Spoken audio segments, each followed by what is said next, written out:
America, Israel, Iran की जंग ज़ाहिर है किसी किनारे लग जाए तो लग जाए। अभी तो ऐसी कोई उम्मीद नहीं है, बस एक थोड़ी सी मतलब बारीक सी उम्मीद की किरण जिसे कहते हैं ना, वो शायद कहीं नज़र आ रही है, लेकिन उस पर भी बहुत बात करना अभी कबल वक्त ही होगा।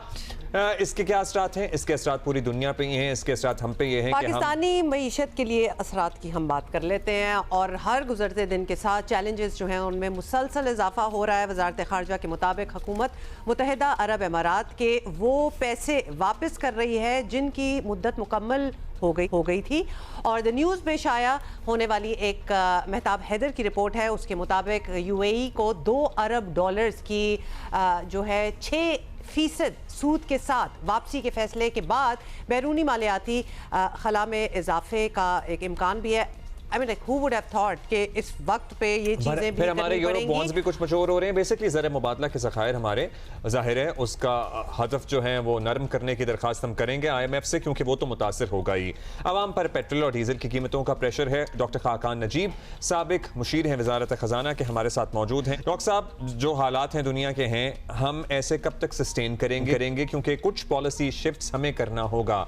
पेट्रोल की कीमतों में पहले बेतहाशा इजाफा किया गया, फिर वज़ीर आज़म ने कमी का ऐलान कर दिया, लेकिन अगर हम जो मौजूदा फार्मूलाज हैं उन पे देखें तो हमारा 70% जो डीजल हम यहाँ कंज्यूम कर रहे हैं वो लोकली रिफाइन हो रहा है, मगर उसकी कीमत का अगर मवाजना किया जाए तो उसको ट्रीट एज अ कमोडिटी, वो जो फार्मूला किया जा रहा है वो ये है कि ये रिफाइंड कमोडिटी इंपोर्ट है, उसी के तहत इसकी प्राइसिंग की जा रही है, जिसका मतलब है बेतहाशा मुनाफा और वो रिफाइनरीज के पास जा रहा है। मतलब in this day and age कितना मुश्किल था ये सोचना कि चूंकि प्लाट डीजल और अरब क्रूड की कीमत में इतना फर्क आ गया है, इसको भी हमें रिविजिट करने की जरूरत है। तो number of things that you talked about, देखिए एक तो बात ये है कि बैलेंस ऑफ पेमेंट्स का बड़ा चैलेंज है, ये हमें याद रखना है। और जो what is your best policy today is demand management, energy conservation and a communication strategy which tells the people कि 1973 के बाद ये दुनिया का सबसे बड़ा ऑयल का प्राइस, मैं फिर रिपीट करूंगा, प्राइस एंड सप्लाई शॉक है। So let's try and understand it like that, instead कि हम ये समझें कि एक सप्लाई हमें कहीं से आ रही है, वो अगर $230 पे आपने डीजल को लास्ट प्राइस किया है जब इसकी कीमत बढ़ी है, प्री वॉर $85 था। जस्ट ट्राई एंड अंडरस्टैंड यार, 3.5 गुना कीमत तब्दील हो गई है ना। अगर डिमांड कंजर्वेशन आपकी स्ट्रैटेजी थी, so let me put a figure to you, 19% Pakistan की ऑयल मार्केटिंग कंपनीज 50 हैं पाकिस्तान में, उनकी सेल ज्यादा आई है मार्च में कंपेयर टू लास्ट मार्च, और 13% ज्यादा आई है compare to February 2026. So where is our demand conservation strategy? Today also that's the only best friend you have.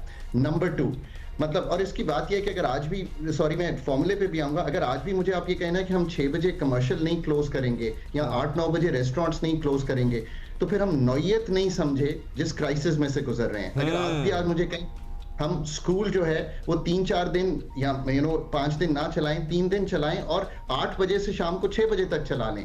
मतलब there are so many things that can be done. अच्छा, इससे आगे आप आ जाएं, जो आपने बिल्कुल सही बात की कि क्या है फॉर्मूला ऑफ ऑयल जिसको तब्दील करने की जरूरत है। नॉर्मल में क्रूड की प्राइस में और डीजल की प्राइस में इतना फर्क नहीं होता। आज वो फर्क $150 का क्रूड है और $260 का अगर आपके पास डीजल है, और चूंकि हमारा 75% क्रूड लोकली बनता है, कितना 75% क्रूड से डीजल बनता है लोकली जो कि सेल होता है, तो ये एक बहुत बड़ा मार्जिन आ गया है। तो refinement of this formula becomes truly important. अब ये रिएक्शन फंक्शन भी आपको गवर्नमेंट से ही, रेगुलेटर से, मतलब just to be clear state से जिसकी उम्मीद है ये हमें करना चाहिए, हो सकता है। और ये याद रखिए कि हमारी जो 5 रिफाइनरीज हैं पाकिस्तान में, वो 2 डीजल बनाती हैं यूनिट, 1 पेट्रोल, 1 फर्नेस ऑयल बनाती हैं। सो आपको थोड़ी सी इंजेन्युइटी एंड एम्पैथी दिखानी है कि इसको हैंडल कैसे कर जाना है। शायद डीजल की कीमत 30-40 रुपए नीचे आ सकती थी। तीसरी बात, इसमें जो PDL है जो हमने 160 से 80 किया, ये तो IMF से, चूंकि आपने अच्छा जिक्र कर दिया, अगर आप बात कर लेते तो PDL को आप स्लोली थोड़ा सा कम कर सकते थे, बिकॉज जो 1468 अरब रुपए का सालाना का टारगेट है ना, we are pretty much doing all right in that. फिर मेरी एक और गुजारिश है कि 390 अरब हमने अगर कंटिजेंसी के रखे हैं ना, तो वो हम किसी और शॉर्टफॉल को पूरा करने के लिए नहीं पूरा कर सकते। दैट इज, ये बजट की सैंक्टिटी मेंटेन करनी चाहिए, जिसका मतलब ये होता है कि जिस चीज के लिए पैसे रखे गए हैं वो उसी के लिए इस्तेमाल हो, अगर कहीं और शॉर्टफॉल आ रही है तो वहां से उसको पूरा ना करें। This is how you know manage a good fisc. अच्छा, हमारे ज़र मुबादला के ज़खायर पे आ जाते हैं। आपने कहा इस फार्मूला को रिविजिट करने की ज़रूरत है क्योंकि क्रूड और रिफाइंड में इतना कीमत का फ़र्क आ चुका है कि वो सर्टनली मुनाफा जो है वो रिफाइनरीज के पास जा रहा है। क्या in this day and age, in these circumstances ये मतलब जायज़ मुनाफे की ज़ुमरे में आएगा या नहीं? हमने यूएई का कर्जा वापस करना है, हमारे कुछ यूरो बॉन्ड्स मैच्योर हो रहे हैं, हमें ज़र मुबादला के ज़खायर, हमने IMF से ज़ाहिर है कुछ एक वादा किया हुआ था, हमारी कुछ उम्मीद भी थी जिसमें ये चीज़ें शामिल नहीं थी। कितना फ़र्क पड़ेगा और अल्लाह ना करे शायद हमारी रेमिटेंसेस पे भी डेंट पड़े? सो पहली बात यह है कि एक तो उसको करें, फिर यह है कि डीरेगुलेशन की बात 2018 में हुई थी, मैं टेबल पे था and I was one of the proposers of this कि पाकिस्तान की इसको डीरेगुलेट कर देना चाहिए।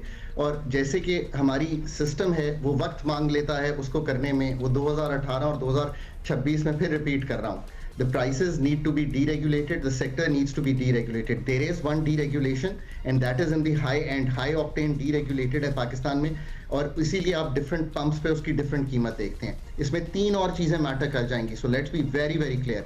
IEFM कि जी गिलगित में ऊपर जाके ₹7.5 हम उसके दे रहे होते हैं, वो भी मैटर कर जाएगा। एक और चीज मैटर कर जाएगी, एक मार्जिन है, चलें ₹8 की बजाय ₹4 हो जाएगा, आई डोंट नो। फिर एक डीलर मार्जिन है वो भी ₹8 है, सो ₹25 तो यहाँ पे भी हैं। So deregulation is your only friend. अब आ जाइए, $3.8 बिलियन अप्रैल में अब पेमेंट जा रही है पाकिस्तान की, 1.3 जा रही है किसमें, जो यूरो बॉन्ड, आपने बिल्कुल सही जिक्र किया।